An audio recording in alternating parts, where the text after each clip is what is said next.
Boa noite a todos. Vamos iniciar o estudo de hoje, entrando em sintonia com a energia desse ambiente, que não é apenas nos passes ou no atendimento que a gente recebe o auxílio, estando aqui na casa, e se a gente estiver em sintonia com a espiritualidade, a gente já começa a receber essas energias. E nesse propósito, vibrando uma prece. Pai nosso, que estais nos céus, santificado seja o vosso nome. Venha a nós o vosso reino. Seja feita a vossa vontade, assim na terra como no céu. O pão nosso de cada dia nos dai hoje. Perdoai as nossas ofensas, assim como nós perdoamos a quem nos tem ofendido. E não nos deixeis cair em tentações, mas livrai-nos do mal. Que assim seja. Antes do primeiro vídeo, eu vou passar aqui uma introdução para a gente entender o que eu quero passar lá no vídeo, tá? A vida consciente é um pouco diferente da proposta de uma palestra, é mais um estudo, então fiquem à vontade em perguntar, tá? É normal haver o estudo, então fiquem à vontade. Ele surgiu pela necessidade de fazer com que o atendido se envolva na própria cura.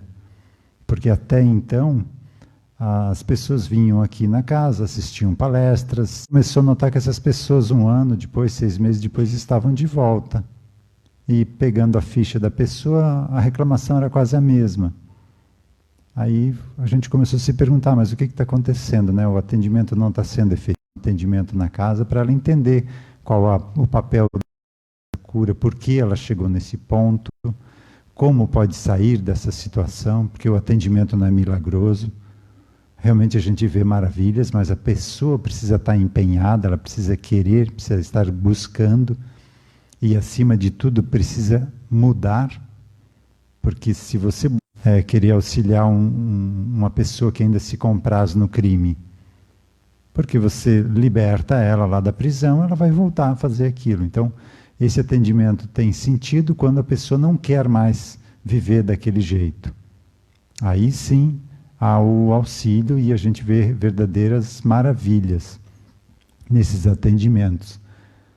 Então, esse preparo é relativamente simples. Quem participa mais tempo aqui do estudo vê que eu falo praticamente as mesmas coisas. Busco formas diferentes de trazer esses conhecimentos, essas informações, mas o ponto principal é o mesmo, gira em torno dessas leis universais que o Evangelho nos trouxe. Não só o Evangelho, todas as grandes religiões também. Então eu preciso entender as regras da vida. Por que eu estou aqui? Por que a vida funciona desse jeito? Por que eu estou sofrendo desse jeito? Ou por que eu estou atraindo essas situações? Então a gente precisa entender a dinâmica da vida. Por que as coisas acontecem? Quando eu entendo isso, fica mais fácil de eu lidar com a vida. Como num jogo, né? Eu vou me sair bem num jogo quando eu entendo e leio as regras. Mas não é só entender, a gente precisa mudar. Então, quando eu entendo as regras, eu vou precisar fazer uma avaliação. O que eu estava fazendo que vai contra essas regras? E preciso mudar. Porque senão não tem jeito. Se eu não fizer a mudança, ou se for difícil fazer a mudança, mas se eu não me empenhar em querer mudar, não vai adiantar muita coisa. Por isso, o terceiro ponto, quando essas mudanças são mais difíceis de botar em prática, quando é mais forte do que a gente, aí a gente busca o atendimento, que é a orientação dessas influências espirituais e psíquicas que dificultam essa mudança. Então, os encontros são abertos a questionamentos. Quem precisar desse atendimento aqui de orientação, ou seja, um atendimento espiritual, seja captação ou apometria, precisa fazer essa ficha de atendimento fraterno, tá? Então, procurem os atendentes fraternos, pode marcar para fazer outro dia também, se tiver muito cheio hoje, mas há necessidade de ter essa ficha.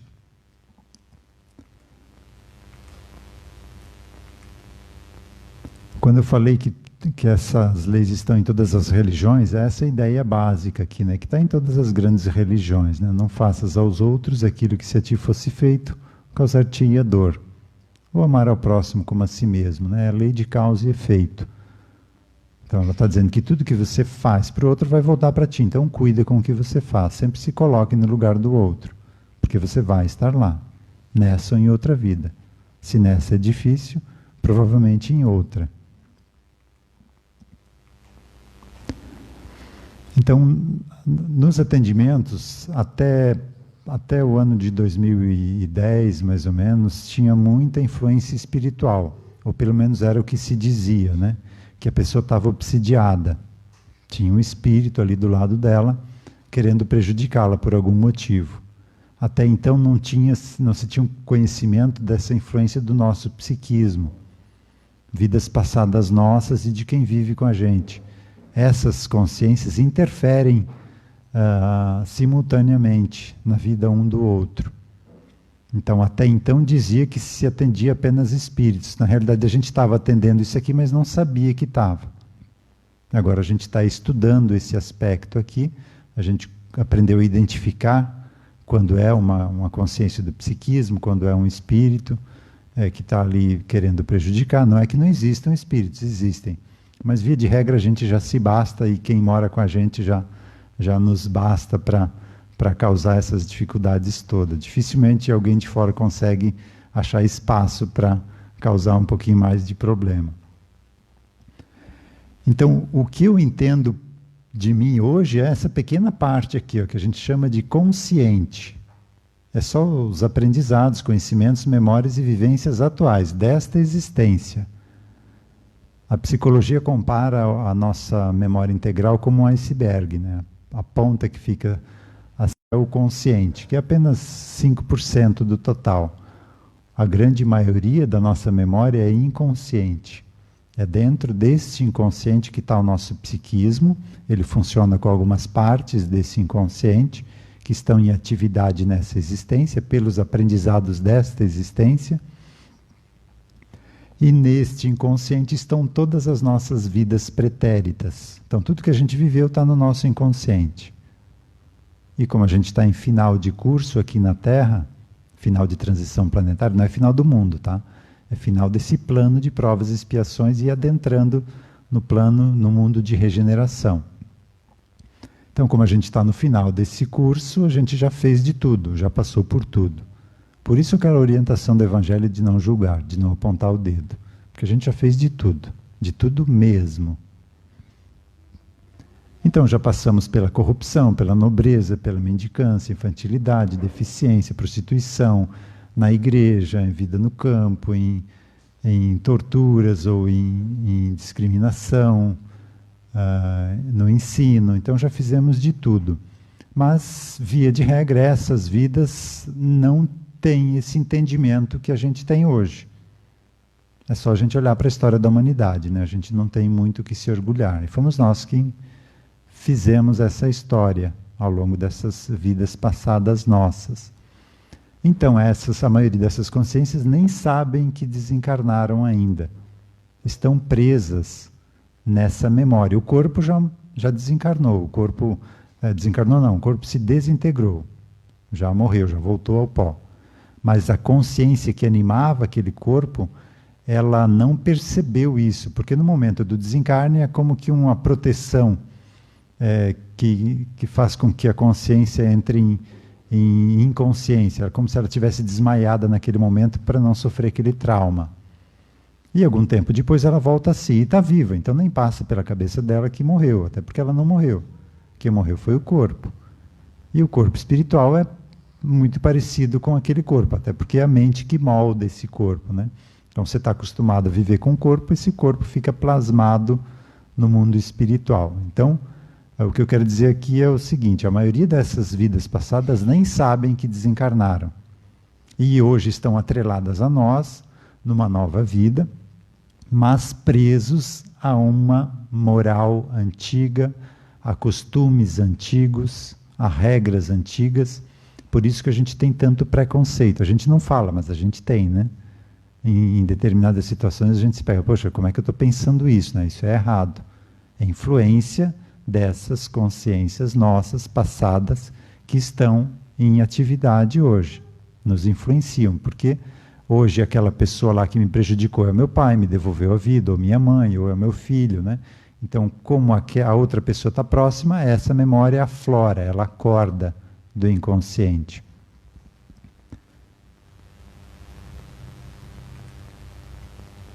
E essas memórias ficam se alternando no nosso dia a dia. Digamos que algumas delas, por exemplo, nessa vida, eu vim trabalhar mais o meu orgulho. Então, aquela vida lá da nobreza está muito aflorada e ela fica se alternando durante o dia.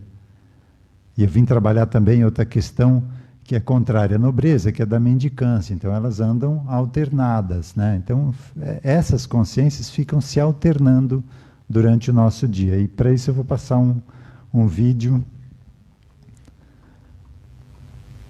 para explicar um pouquinho como funcionam essas alternâncias.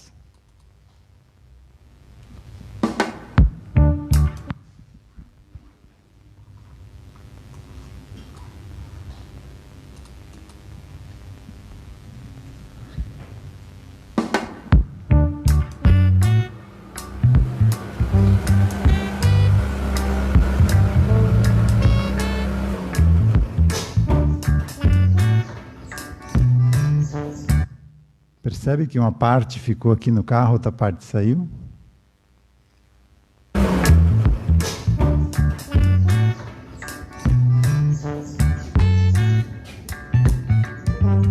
Aí ficou meio surpreso. Como é que eu cheguei aqui, né? Pegou o bonde andando, né?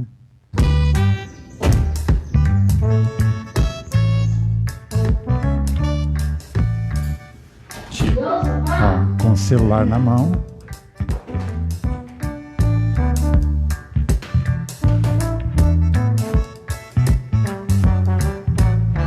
Outra alternância. Cadê meu celular? Meus... Quer?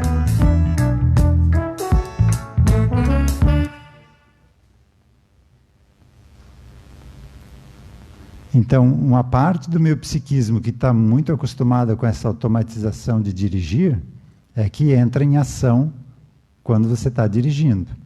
Muitas vezes a gente faz uma viagem de 300 quilômetros, quando chega lá nem lembra se parou em semáforo, o que fez durante o caminho. Então isso está muito automatizado. E existem consciências que estão mais afinizadas com isso e, digamos, entram em ação nesses momentos. Então aqui dirigiu não era que queria chegar em casa e encontrar a bagunça, né? Então ali já há uma alternância.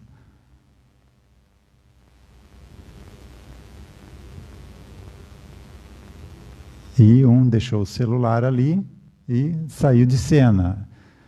Não é uma incorporação, tá? É uma alternância de influenciação.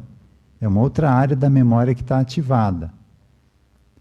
Então, tanto é que quando esse aqui deixou o celular lá, a outra parte alternou, pergunta onde está o celular, não percebe. Ou quando você chega em casa e deixa a chave do carro, almoça, vai tirar uma sonequinha, quando volta para trabalhar não acha, não sabe onde deixou a chave. Porque quem deixou a chave ali não é o mesmo que está voltando para trabalhar à tarde. Então essas influências nos afetam durante o dia. E é interessante, quem convive com a gente percebe o tom de voz, o olhar é diferente, até o cheiro do corpo é diferente quando há essas alternâncias.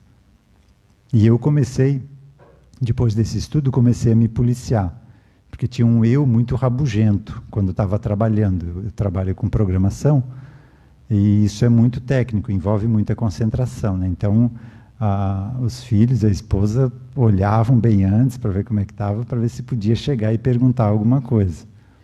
E depois disso aqui eu comecei a me perceber como eu agia nesses momentos. E comecei a me policiar. Porque eu não podia mandar ele embora, essa minha parte, porque era o que dava o meu sustento, né?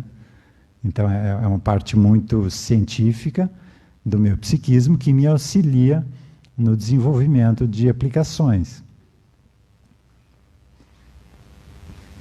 Então aqui já é um início de autoconhecimento, a gente entender que existem essas influenciações e começar a se observar. E pedir, principalmente para quem vive com a gente, nos falar, olha, agora tu está diferente, presta atenção. E aí a gente vai se conhecendo melhor.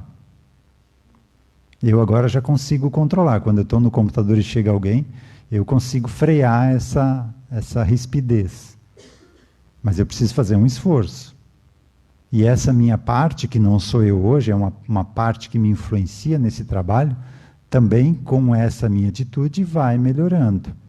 Vai deixando de ser dessa forma.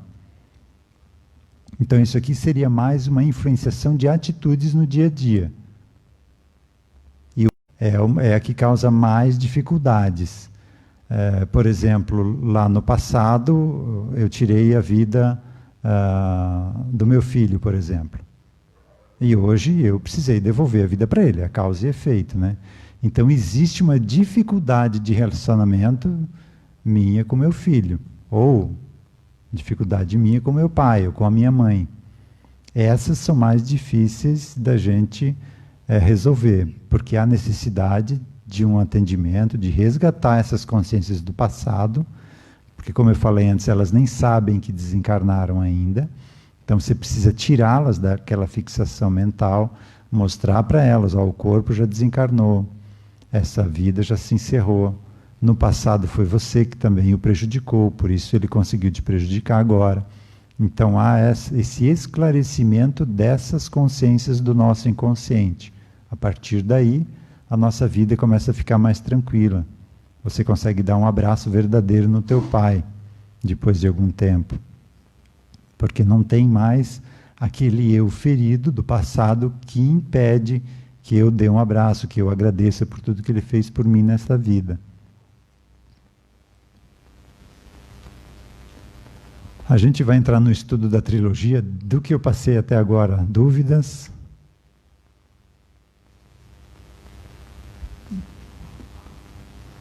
Tem umas interrogações por aí, mas estão com medo de perguntar.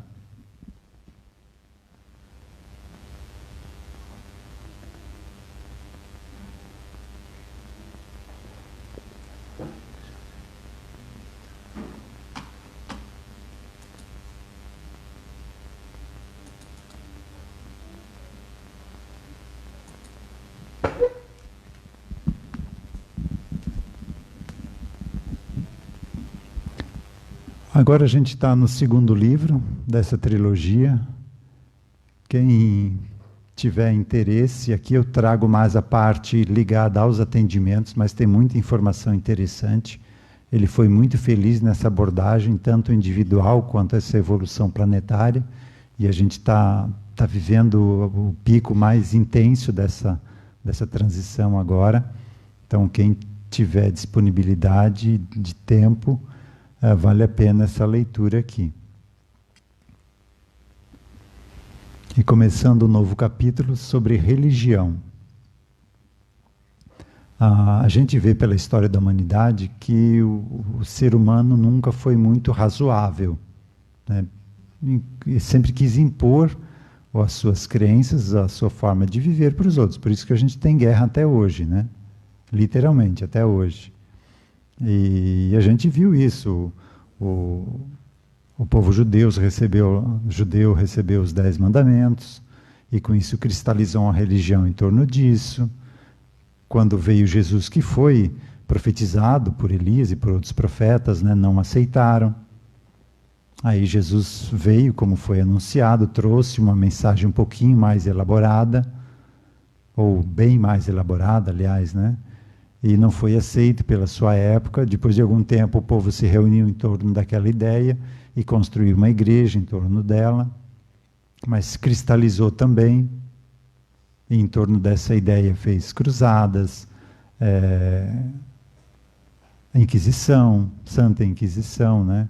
Não estou falando deles, nós estávamos lá, né? Era a religião principal do planeta na época, então a gente participou disso tudo. E depois veio a revelação do Espiritismo, que é o Consolador Prometido. Também a religião atual não aceitou, criou diversas dificuldades para essa implantação. E mesmo dentro dessa revelação, criou-se também uma cristalização da doutrina. E quando chegou a apometria, que é um estudo específico de algo que a doutrina estuda, né? E tendo mesmo o precursor, que é o Kardec, tendo falado que o Espiritismo ia ainda se desenvolver, iam vir pesquisas e novas descobertas nesse assunto. Mesmo ele tendo falado isso, quando veio, quem estava ali no comando do Espiritismo, digamos, também não aceitou isso muito bem. Então a apometria veio nesse meio, e dentro da apometria se criou a mesma coisa. Vocês percebem que isso é um padrão do ser humano? A gente pega algo, não, isso aqui está legal, a gente cristaliza aquilo, é isso, pronto e ponto final. E quando alguém traz uma ideia diferente, a gente não aceita. E isso vai ser assim até o povo, até o ser humano mudar. Não é a hora que vinha a religião perfeita, não. Isso depende de nós, da nossa mudança, de entender que o diferente não é errado, só é diferente. Que é uma nova forma de ver um aspecto da mesma situação. Quem está olhando esse apontador aqui de lá, parece ser um círculo, né? Se você olhar daqui, parece ser um retângulo, mas é o mesmo objeto. E uma religião diz que Deus é um círculo, a outra religião diz que Deus é um retângulo, e vem uma terceira e diz que ele é tridimensional, olha de perspectiva. E estão falando da mesma coisa e não aceitam essas diferenças. A religião atual teve sua estrutura montada no sectarismo criado desde os primeiros flashes de transcendência da razão, ainda muito mais animalizada que racional. Para quem não participou dos últimos estudos, ele criou esse termo aqui, racional, ao invés de racional. Além de você pensar, você passar pelo crivo da razão. Tudo que você trazer para o teu campo de vivência. A capacidade de interligação com planos e dimensões além da faixa dos sentidos físicos sempre existiu. Está falando de mediunidade aqui. Inclusive existe entre os animais inferiores. Imagine seres portadores de inteligência, todavia, mais responsivos às ordens instintivas do ego do que às poucas manifestações da razão. Quando entram em contato com seres de outros planos e percebem que outros não conseguem fazê-lo, ativam seus departamentos animalizados de autoexaltação e fazem disto um fator de poder. Criam então seitas e dogmas, onde apenas o sacerdote pode comunicar-se com o outro lado, onde está seu Deus. Assim foram criadas milhares de religiões no passado, restando poucas libertas das aberrações mantidas por aqueles sacerdotes.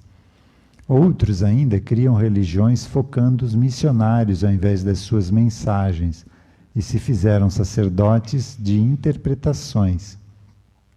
Quando havia diferentes interpretações da mensagem de um mesmo sacerdote, o conflito gerava duas correntes e uma nova religião se formava. Então a gente estava interessado mais no poder que a religião trazia, no que a gente podia aproveitar daquilo e não da essência da mensagem. Porque se a gente fosse observar a essência, o amar ao próximo como a si mesmo, nunca haveriam cruzadas. Porque está no Evangelho até para amar os inimigos. Mas a gente deixa isso de lado, porque isso não interessa no momento. E como vem do alto da organização da igreja, o povo acaba aceitando aquilo, até porque não tem poder para mudar, né? A ordem que criou o todo é única. É linha reta de acontecimentos, é real, tem seu alicerce na ciência do todo, muito pouco ainda conhecida pelo homem, mas que inclui a ciência humana. O que ainda não é conhecido é considerado místico ou religioso. Com o conhecimento das energias, será a ciência. Então, alguns milagres de Jesus a gente já entende o que ocorreu. Alguns a gente vai precisar aguardar um pouco para entender. mas não são milagres. Ele não derrogou nenhuma lei.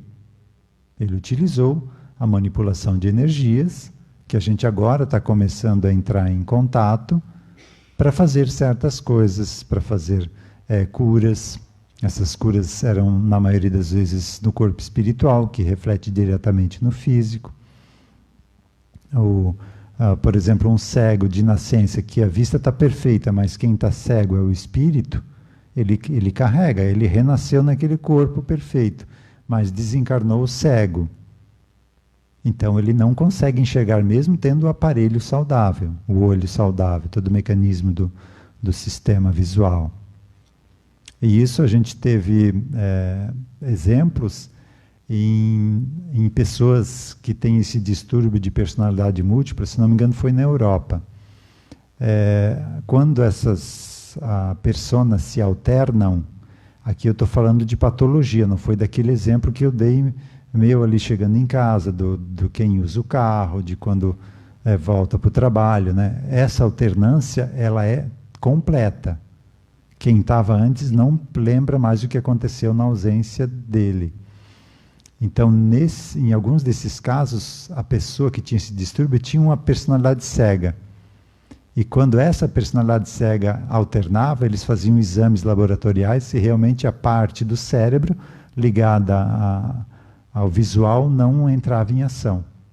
Mesmo tendo uma máquina perfeita, a pessoa não enxergava. Então, assim você entende como é simples Jesus curar um cego. Não estou dizendo que ele não tinha poder para curar uma deficiência física, mas eu estou dizendo que até mesmo num atendimento de apometria você consegue fazer isso, se é só essa dificuldade, né? Então você conserta o molde espiritual, faz com que ele perceba que aquele corpo já morreu, que é um novo corpo, que está saudável, né? Então ele se liberta daquela crença que era cego e consegue enxergar. E muitos outros que a gente vai perceber que não são milagres. Ele tinha um conhecimento muito acima do pessoal da época. Tanto é que ele é o governador desse planeta. Para isso ele precisa entender como funciona isso aqui, né? Não é à toa que está nessa posição.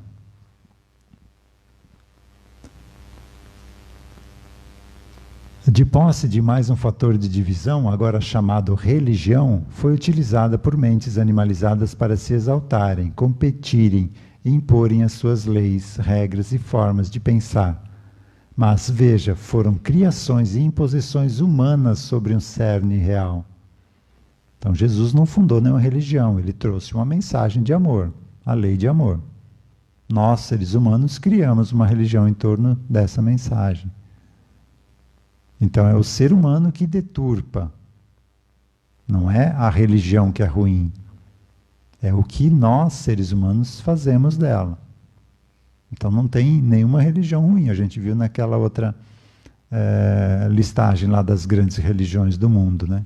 Todas elas têm no seu cerne essa ideia da lei de causa e efeito. Faze ao outro somente o que tu gostaria que fizessem para ti. E quando a gente entende que isso é uma lei, que a gente vai estar no lugar do outro, a gente consegue ter mais caridade, consegue ajudar mais, consegue se sensibilizar mais pelo outro. Mas isso não se dá em saltos, né? Para isso que tem essa estrutura familiar, né? Para que a gente, pelo menos, trabalhe em função de auxiliar um filho, que já é uma outra pessoa, né? E muitas vezes a pessoa que deixa de ajudar um estranho, um outro parente, só para deixar bens para um filho, mal sabe que o parente que às vezes está precisando de auxílio é alguém que o auxiliou no passado, e que esse filho é alguém que ele roubou e agora está devolvendo os bens. Então, quando a gente entende isso, as coisas mudam de figura. A gente entende que essa relação consanguínea não é tudo isso que a gente trazia como entendimento até então. Não estou dizendo que a relação consanguínea não é sagrada, é sim. Senão não estariam juntos ali. Estão juntos para uma reharmonização, para um resgate. Mas que eu estou dizendo que a gente não deve priorizar ela em detrimento dos outros. Você ajuda quem chega até você. Porque se a pessoa chegou até você, era em você que ela precisava chegar, não era no outro. Então, tendo esse entendimento, é mais fácil da gente se comportar na vida. A gente entende o que está fazendo aqui e que vale a pena a gente mudar.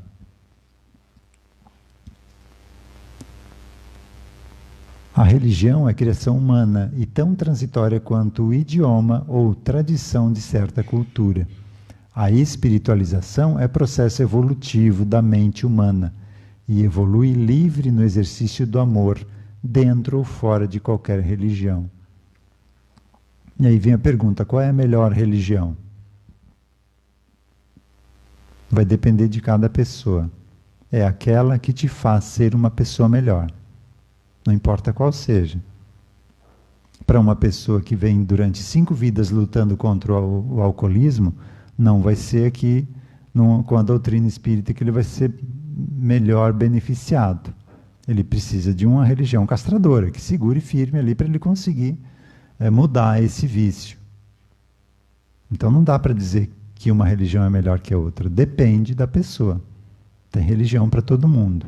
Se não fosse assim, elas já teriam acabado, né? Assim como algumas já acabaram. Quando não tem mais fiéis para aquele tipo de religião, ela deixa de existir.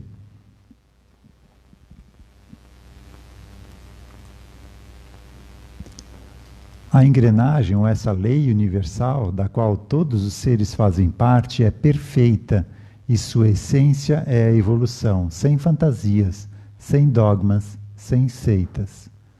Nos mundos mais evoluídos, o termo religião faz parte da história pregressa do povo, ou seja, não tem mais religião como instituição como a gente tem aqui. A pessoa entende as regras da vida e vive de acordo com essas regras. Como as leis nossas aqui para a gente viver em sociedade. Você segue essas regras. E quem não segue tem os mecanismos para cerceá-la, né? Então não vai mais precisar ter essa instituição. Existe sim um estudo, mas não uma instituição como a gente teve até então. Não estou dizendo que é para acabar com tudo. É necessário ainda para uma grande parte da população.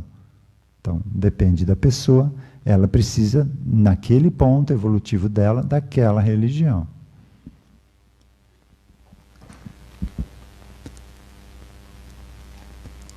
A espiritualização é reconhecida em todo lugar, em cada átomo, em cada ser. Cada consciência, seja animal ou vegetal, é vista como um psiquismo em evolução, uns mais adiantados, outros menos, mas todos caminhando em uma longa estrada evolutiva como companheiros de jornada. No exercício do amor, constroem os alicerces de suas vidas. Aqui ele está falando desses mundos mais evoluídos.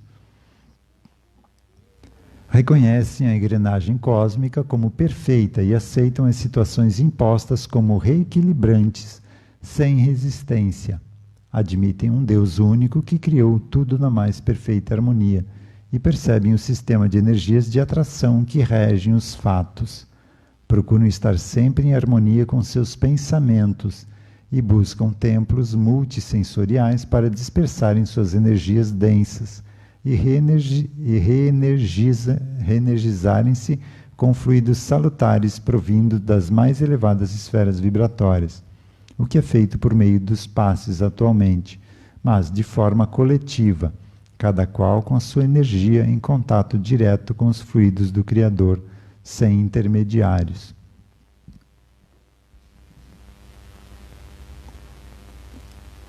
Quando a gente começar a conseguir viver isso aqui, a gente que vem buscar amparo, que reza para o anjo da guarda, para o seu mentor, para o seu guia, a gente vai entender o nosso ponto, a nossa posição nessa evolução.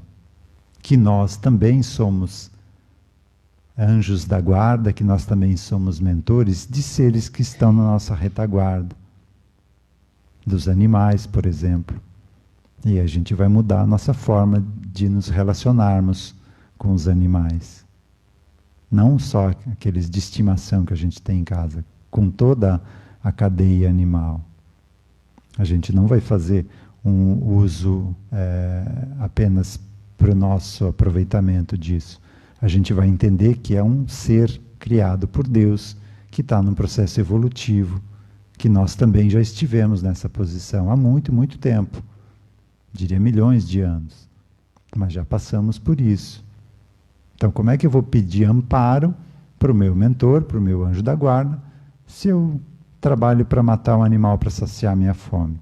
Eu não estou dizendo que a gente vai ter que parar agora de comer carne. Estou dando um exemplo de como é lá, de como eles veem essa ligação, né? Essa interligação entre tudo que é vivo. Então é algo de se pensar, e aos poucos a gente ir mudando essa mentalidade. O mundo muda quando a gente muda, então a gente precisa mudar primeiro.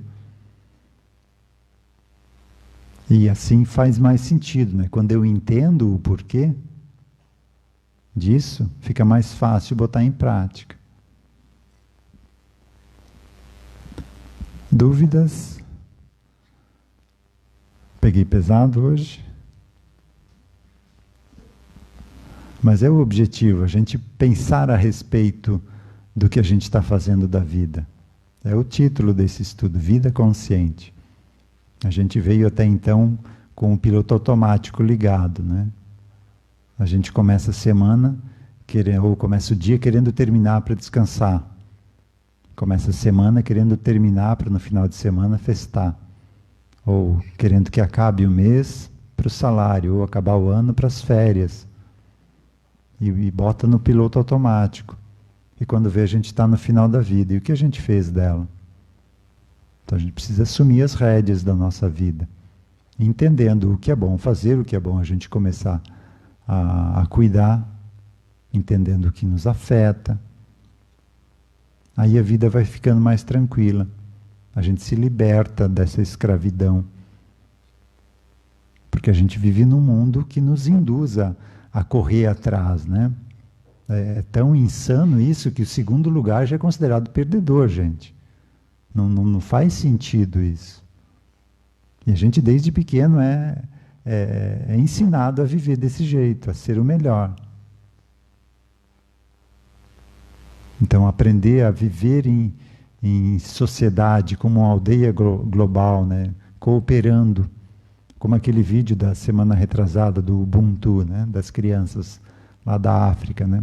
Tinha um prêmio para quem chegasse primeiro, todas deram as mãos e foram juntas, né?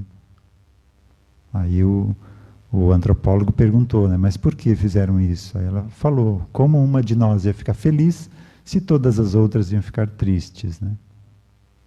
Então essa é a ideia que a gente está buscando. Mas a gente traz tão forte ainda essa questão instintiva da preservação da espécie, né? Que a gente não precisa mais, a gente sabe que não precisa, mas tem muito forte isso. E isso deixa a gente muito egoísta. E agora a gente sabe que pode compartilhar mais. E nas poucas vezes que a gente faz, a gente se sente tão bem, né?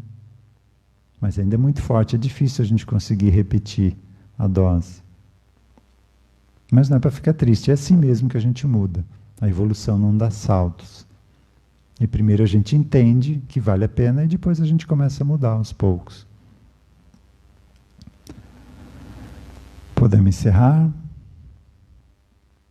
Então vamos encerrar com um passe coletivo. Quem tiver alguém que não pôde estar aqui, que também está precisando de auxílio, pode mentalizar essa pessoa como se ela estivesse aqui no auditório, sentada. Quem se sentir confortável pode fechar os olhos, sentindo como que uma onda de energia leve, clara, envolvendo todo o nosso corpo, nos deixando mais leves, desintegrando energias densas, as preocupações que a gente não pode resolver agora. Que a gente tenha uma noite tranquila, nos preparando para as experiências do amanhã, ampliando essa energia para o nosso lar, para o nosso local de trabalho, envolvendo as pessoas que convivem conosco, que não estão ali por acaso, que a gente possa viver em paz, em harmonia, em respeito, em tolerância, em compreensão, que o diferente não é errado, é a maneira dele aprender neste momento.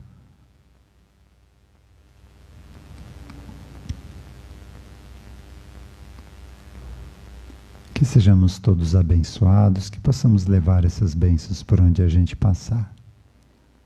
Que tenhamos uma semana abençoada e uma boa noite a todos. Que assim seja.